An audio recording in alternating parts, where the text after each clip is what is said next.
Hi friends. Day అనేది ప్రోటీన్తో start చేస్తే చాలా హెల్తీగా ఉంటాం. ప్రతి మీల్లో ప్రోటీన్ కంపల్సరీ ఉండేలా చూసుకోవాలి.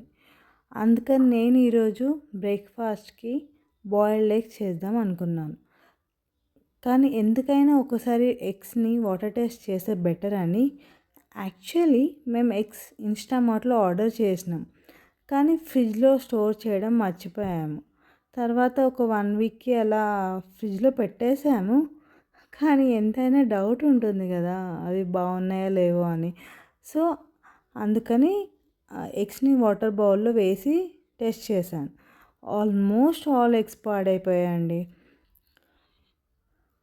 అన్ని ఎగ్స్ ఫ్లోట్ అవుతూ ఉన్నాయి, చూసారా? ఇలాంటి ఎగ్స్ అస్సలు తినొద్దు. సో వాటిని డిస్కార్డ్ చేస్తే బెటర్.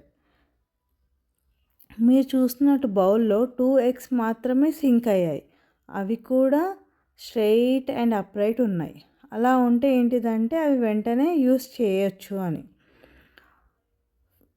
ఫ్లోట్ అవ్వడం, సింక్ అయ్యి అప్రైట్గా ఉండడం కాకుండా వాటర్లో మొత్తానికి కిందకి హారిజాంటల్ లేదంటే ఇట్లా అడ్డంగా సింక్ అయి ఉంటాయి కదా, సింక్ అయిపోతే వాటిని ఏమంటారంటే ఫ్రెష్ ఎగ్స్ అంటారండి. ఇప్పుడు నా దగ్గర అసలు ఫ్రెష్ ఎగ్స్ లేవు, అందుకే ఒక్కటి కూడా సింక్ అవ్వట్లేవు. సో నేను ఇక్కడ ఏం చెప్పాలనుకుంటున్నానంటే, నేను చేసిన మిస్టేక్ మీరు చేయకండి. ఎన్ని యూస్ చేయగలుగుతారో మీరు 1 వీక్కి అలా అన్ని మాత్రమే తెచ్చుకోండి. ఒకవేళ స్టాక్ ఒక ట్రే అలా ఎగ్స్ తెచ్చుకున్నా కూడా రిఫ్రిజిరేటర్లో స్టోర్ చేయడం అస్సలు మర్చిపోకండి. Thanks for watching. బాయ్.